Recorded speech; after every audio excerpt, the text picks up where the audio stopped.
Ladies and gentlemen, please welcome our VIPs together with David Foster and friends.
Good afternoon everyone and welcome to the Star Performing Arts Centre Grand Opening Media Conference 2012. It's so good to see so many of you here today and taking time out of your busy schedule to share this amazing ceremony today. Now of course, I'm Derek Sue and it's my pleasure to be hosting today's event. As you may know, the Star Performing Arts Complex Centre has been in development for over 4 years at a cost of over $500 million. It's literally taken thousands of people, countless hours to bring you this magnificent new venue and for your chance to actually see and experience it here today for the very first time. Now, as part of our opening gala weekend, we have a full program of activities organised, including, of course, the official opening ceremony happening at 6:30 p.m. tonight, followed by our gala dinner featuring some of Singapore's most acclaimed artists. Also, on Saturday, we'll be having a free family day from 10 a.m. to 4 p.m. featuring some of Singapore's favourite artists, including Jack and Ray and Toy Box, as well as special appearances by SpongeBob SquarePants and Dora the Explorer. That is care of our family day partner, Nickelodeon. And of course, the highlight, the very first concerts happening in our main 5,000-seat theatre with David Foster and friends. I'm sure you're all looking forward to that. All the details are in your media packs, so all the exciting details are right there. So I'm sure you're all very keen and eager to ask our panel questions. So let's get started by firstly introducing every one of them. Please welcome the Chief Operating Officer of the Star Performing Arts Centre, Jack Ho.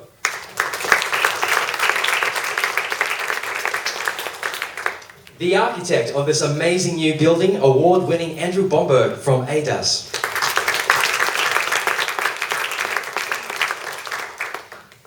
The theatre and acoustics designer, Tatio Nakajima from Arctic Consultants. Your balls are on the line, buddy, it's Warren. For sure. Yeah, but I'm going to put it on you. Okay. The hitman, legendary songwriter and super producer, David Foster.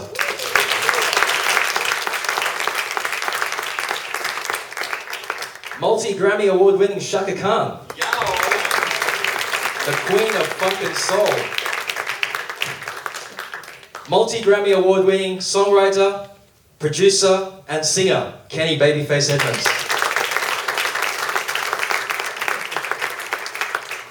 Superb crossover songstress, Hayley Westerner. Legendary Paul Young.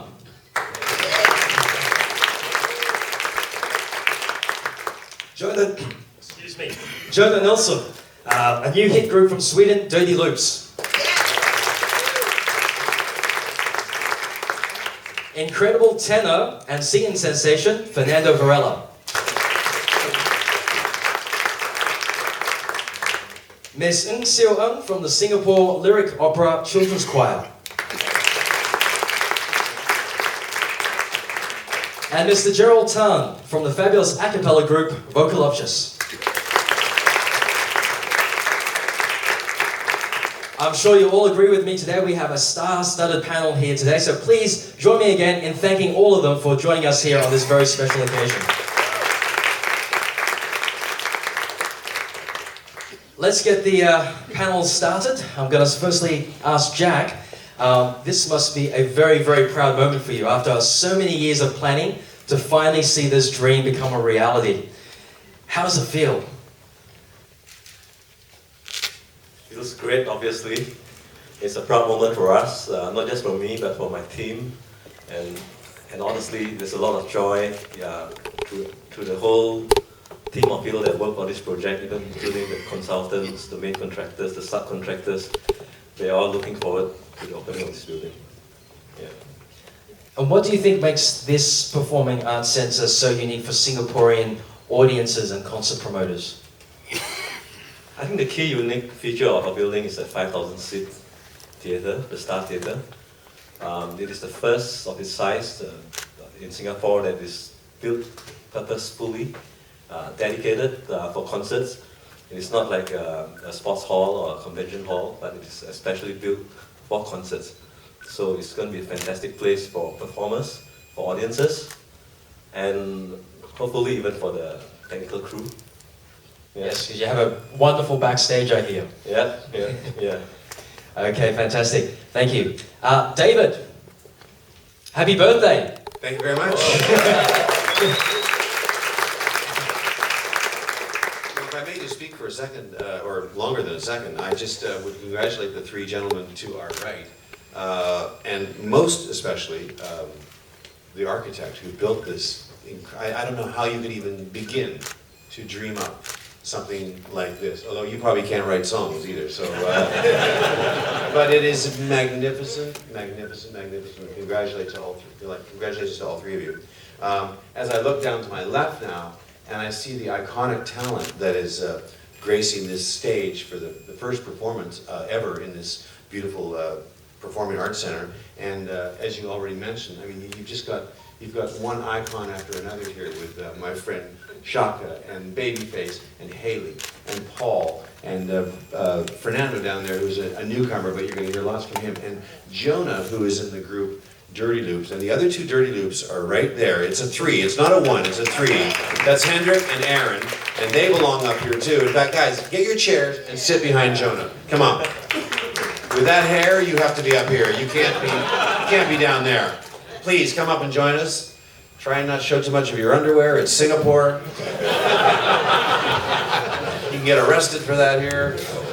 But anyway, Dirty Loops is, we're all excited to have them there. But I'm so excited to have 1, 2, 3, 4, 5, all these friends, as I humbly call them, these icons themselves, that are here to entertain you all. And I'm just the host, but you're going to be hearing some great music from everyone. I'm so excited that they've given their time to be here for us in Singapore and for me for the tour. Let me also say, welcome back to Singapore, because obviously this is your third time here, I believe. And is this the first time you're officiating the opening of a new concert venue in Singapore? In Singapore, yes, for sure. It's a brand new thing. Do I have any special duties that I have to do, or do I just say cut the ribbon and we go? Yeah. You'll have to ask the boss here, Jack. Yeah, it's magnificent, and I would, if you don't mind, throw the question out to Shaka or Kenny or anybody else. Have you ever opened a venue before? No, never baptized a venue. No, you haven't. All right, well, this is a first. Some strange stuff went on back in the '80s that maybe we're not sure. Great stuff. All right, so any questions at all for our esteemed panel here? Yes? Hi, good afternoon, Mr. Jack Ho and the rest of the stars, including Dave Foster, John Khan, Kenny, Babyface, and the rest of you wonderful artists here in Singapore. I'm Robin Steinberg. I'm from the National Critics' Choice and also the talk show host, editor-in-chief. My question for you is, Mr. Foster and the artist, is this. Could you name 3 good reasons why you choose to perform the Star Performing Arts Center over all the rest of the world-class venues in Singapore, such as Esplanade and Marina Bay Sands? And secondly, do you have plans to start your own mentorship program in Asia, or is there any collaboration in progress for musicians and artists in Singapore? We heard some rumors that you're doing so. And how different is music in Singapore versus the United States? That's a book. But I'm happy to try and answer it, and then I'll pass on to my colleagues too. But for me, I would say I played in the last 3 years in all three at the places you mentioned, the Marina Sands, and the year before at the other place you mentioned, and here now. So you know, maybe it'll be a fourth place next year for me. I'm not sure. Shaka could speak to you performed in Singapore. I will get to that for sure. But what about if you performed in Singapore before? Oh, yeah. Oh well, you can talk to that. You can speak to that then. I can't remember where, though. Was it the 80s? The 80s. And the 90s. No, she's Well, a. when's the last time we were here, John? Formula One race. The Formula One race when the motorcycles were jumping over my head. And Kenny, you've been here before. Yeah. Here you go. Where was it at? It's 3 years ago. So, huh? The Esplanade. Yes. Ah. 3 years ago. You guys better remember that you're at the Star today. 3 years later. Yeah, 2 years from now, we played somewhere in Singapore. It was big. And, yeah. Paul, you've been performed here many times in Singapore. It's my first time in Singapore. Really? Yeah, I don't know how, we just seem to hop over it each time. So I did Thailand, did Hong Kong, but I never made it here. And so it's a pleasure of mine to be here for the first time and with a brand new venue as well. So I've never played anywhere else here. Right. Every time you go away, you don't come to Singapore until today. And Haley? No, I've been to Singapore a couple of times, but I haven't been here for about 8 years, so yeah, it's really wonderful. This time, yeah, no, it's really it's wonderful to be back here and to be opening a venue no less. So yeah, thank you. To speak to your mentoring portion, I think that every artist on the stage here feels that responsibility of nurturing young talent. We're all very excited that we have Fernando and Dirty Loops here, and that's a form of mentoring, of course. But I have a thing called Born to Sing in Asia, and I truly believe, you know, that the next superstar could easily come from Asia. You have the phenomena coming from South Korea right now.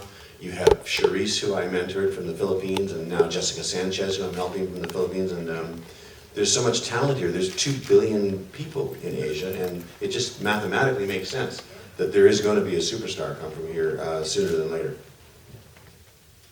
Awesome stuff. Anyone else have a question for our panel here? Yes?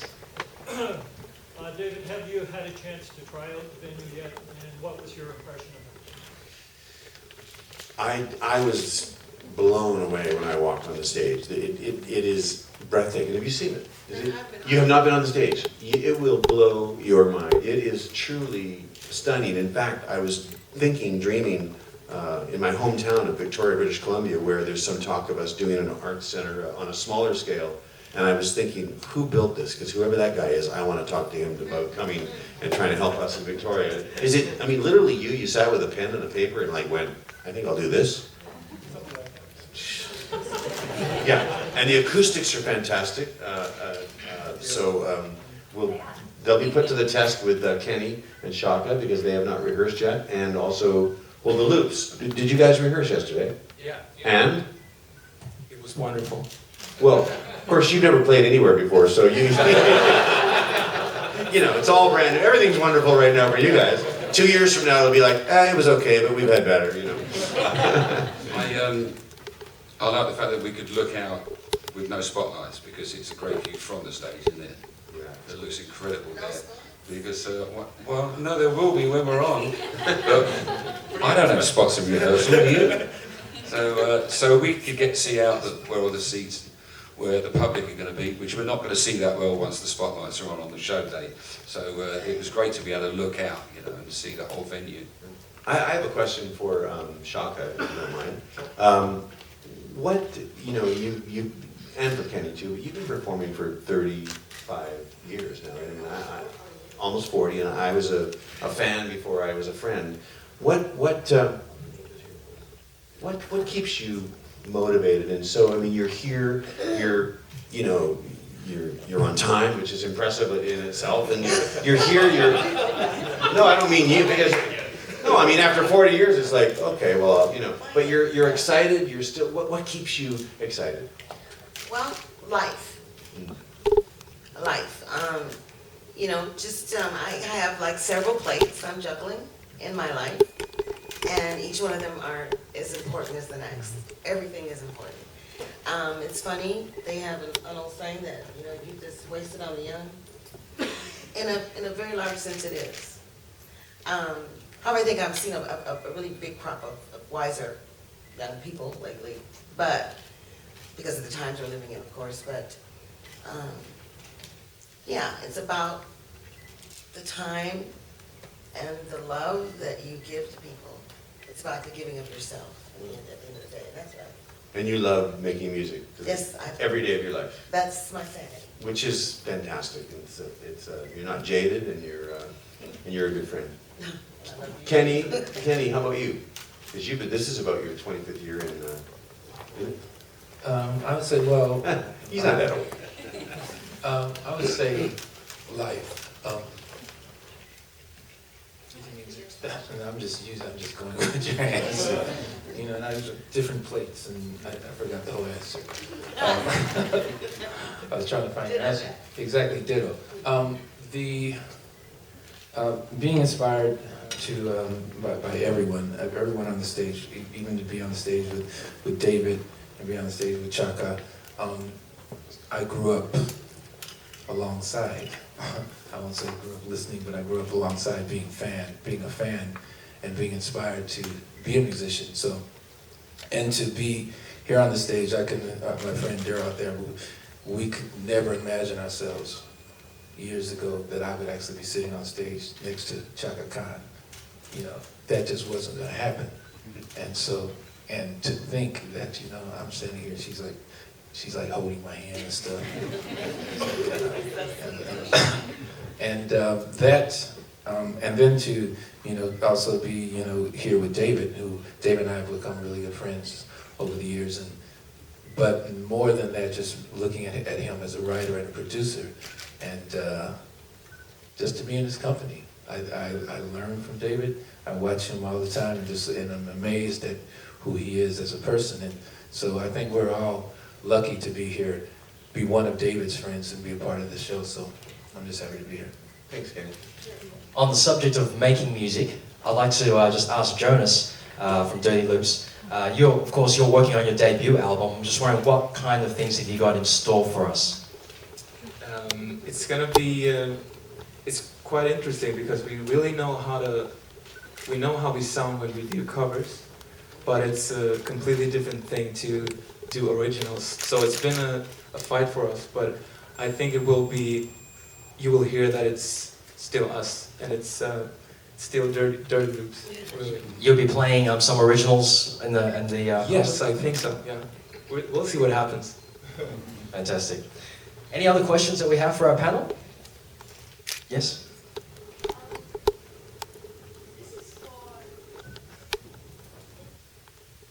This is for David. Okay, how was it like working with Singaporean singer Sun Ho on a Hollywood debut, amongst other things? And what was it that made you want to work with her? Was it her musical talent, or the fact that she had this really strong financial backing?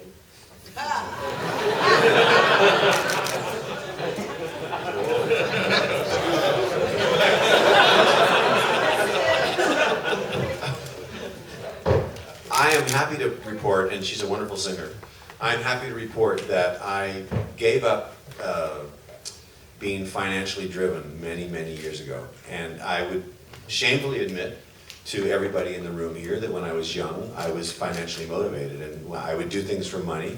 And when you do things for money, it never works out, ever.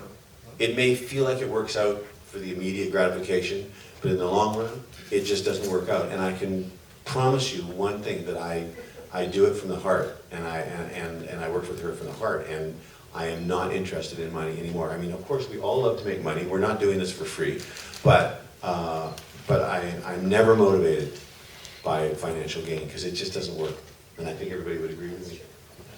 Maybe the Dirty Loops wouldn't agree yet with me because they don't have any money. So but it might be an interesting question for Fernando, who is a young, he's from Orlando, Florida, and I discovered him on YouTube. And I've been putting him in front of audiences, and I think Kenny can attest to the prowess of his voice. And maybe it'd be interesting to ask him about, because he's young and he's probably financially motivated, he has to pay his bills, he has a family, he has a wife. How do you feel about that, Fernando? Yeah, I mean, it's as a young artist, it's definitely a juggling act. You know, trying to make it, and again, sitting with these musical luminaries and David, Shaka, Kenny, and Haley and Paul, and you know, it's crazy because growing up, you hear these songs on the radio. So now getting the opportunity to share this stage with them. You know, as a young artist, you just look for every opportunity that you can to get your music and your name out there. And David you know, has done such an incredible job of trying to find, you know, new talent and giving them that stage and allowing them to shine. I think, you know, if more people in the music industry did that, you know, we would really have some awesome talent, and you know, to just kind of further, you know, help, you know, young talent that's out there trying to make it is really incredible. So I think, yeah, you know, you got to pay your bills, and I've got a family that I have to support. But this is part of it. You got to pay your dues too. You can't just expect things to come to you. Yeah, very well put.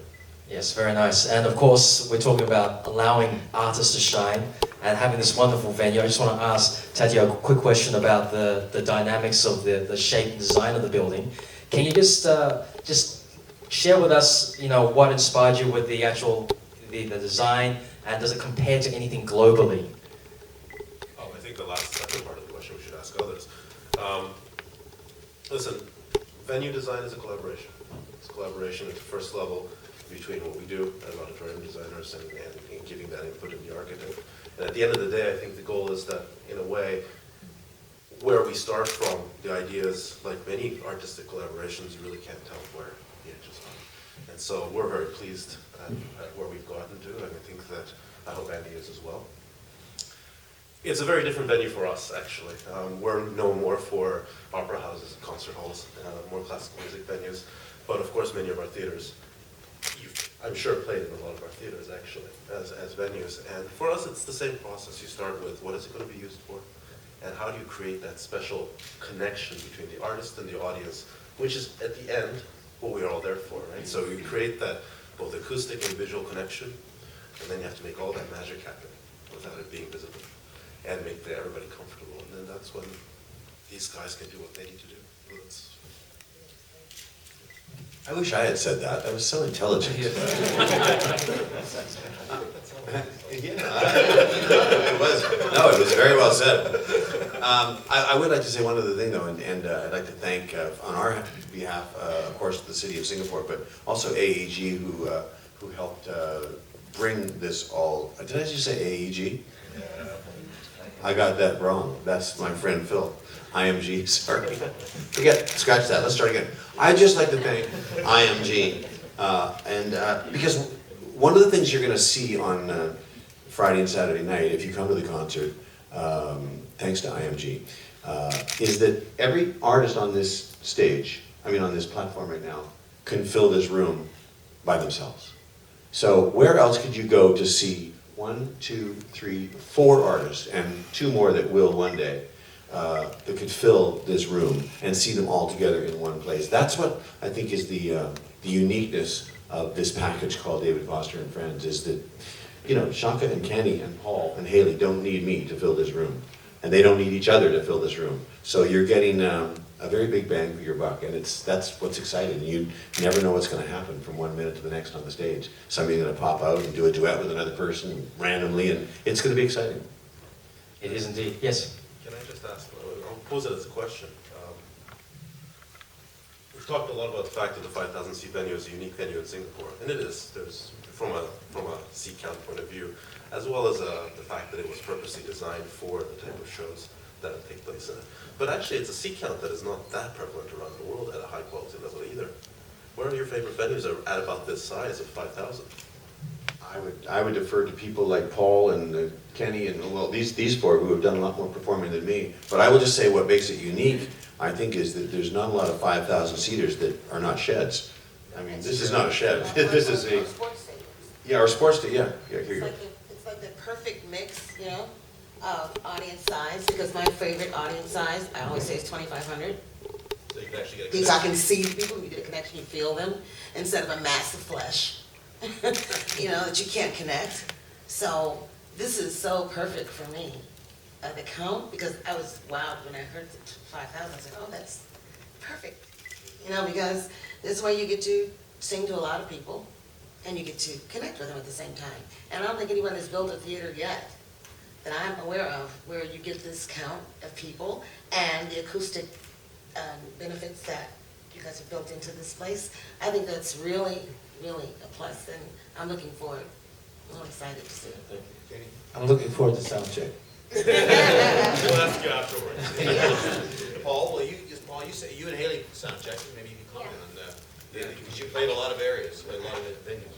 No, I mean, we rehearsed yesterday for a good while, and I mean, just looking out, it doesn't feel too big or too small. It feels like we'll all be able to connect with the audience, and the acoustics were wonderful. You know, it's like I stepped down the stage, and usually you kind of, because we generally have monitors and microphones, and it was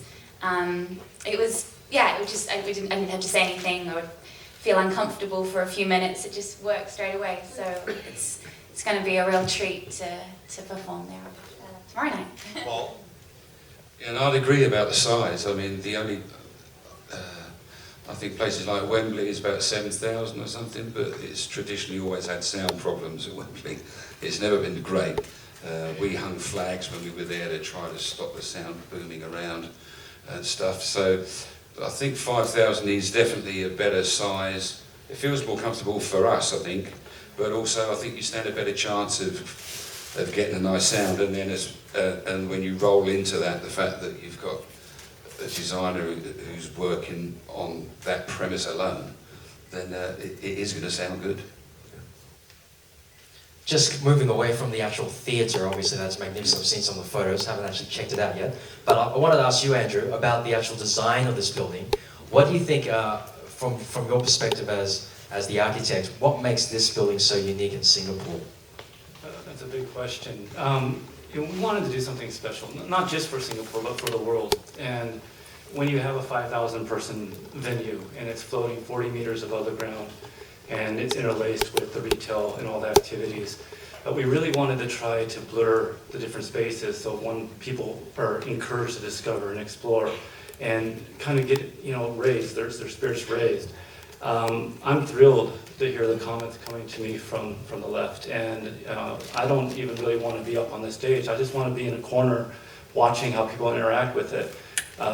It's a thrill for us, and I do believe we've been able to achieve something special for Singapore, but for beyond.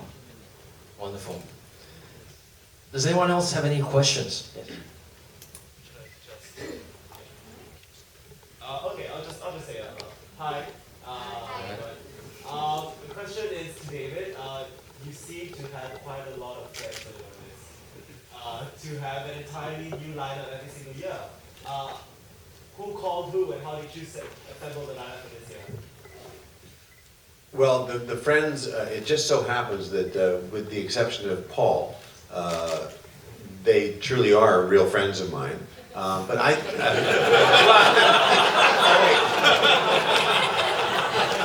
because Paul is very difficult to get along with. And I lived in fear of David Foster all through the 80s. Paul and I have an amazing connection together, and I would like to just tell that story because it's an amazing connection. I'll answer your question first, though. There's nobody that doesn't want to come out. I mean, there's nobody that doesn't want to come out with a great band in a great venue on a great tour that doesn't take a lot of time, where they know that the quality is going to be. my whole thing is quality, you know, so I think that people like Shaka and Kenny, as I said before, they can do this on their own, they don't need me, but I think they appreciate the quality that I put into it, and that they, by some stretch, I think coming out and doing 3 or 4 songs is probably a relief for them, you know, because doing 2 hours can be very hard on your throat night after night, so to come and give it your all for 3 or 4 songs, it's got to be exciting, I think, for a singer. And with other people, and you know, they tour in a bubble. I mean, these artists, they're out there by themselves, and there's a lot of camaraderie going on here, so I think the list is kind of endless, and fortunately I'm very old, and I've worked with a lot of people, so the list is pretty endless. But my quick story about Paul.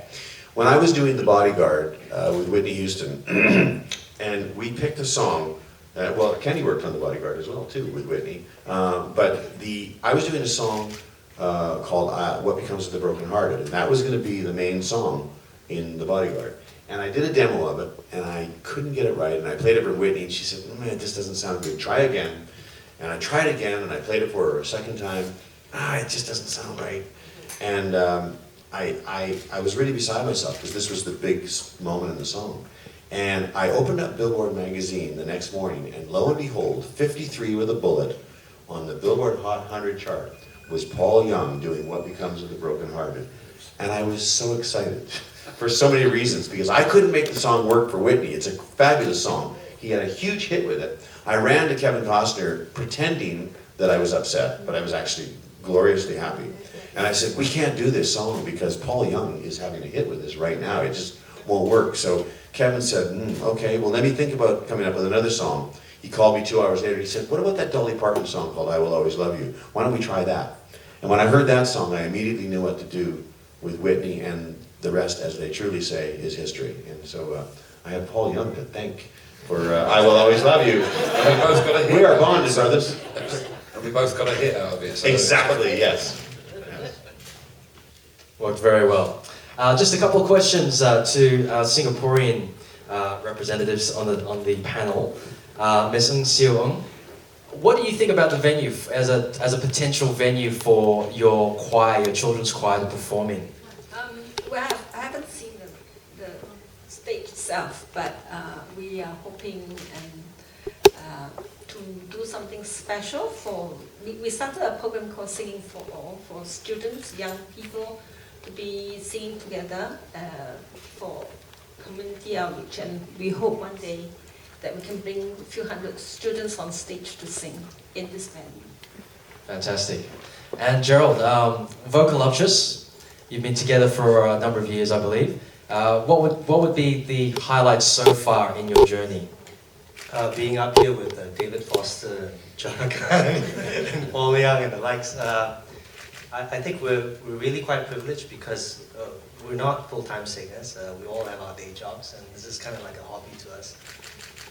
And to be able to perform at very big events, National Day Parade and so on, singing to tens of thousands of people throughout Singapore, I think that has been really great for us. And to be able to launch our 3rd album this year for Christmas and have that album mastered by mastering legends like Doug Sex, I mean, that's really amazing for us, and we just think that every year is just going to get better for us. Fantastic. I didn't know we were allowed to plug our albums. I just did a Rod Stewart Christmas album that's pretty darn good. I'm taking every opportunity I can get. All right. Is there we can take one last question? Yes? Thank you.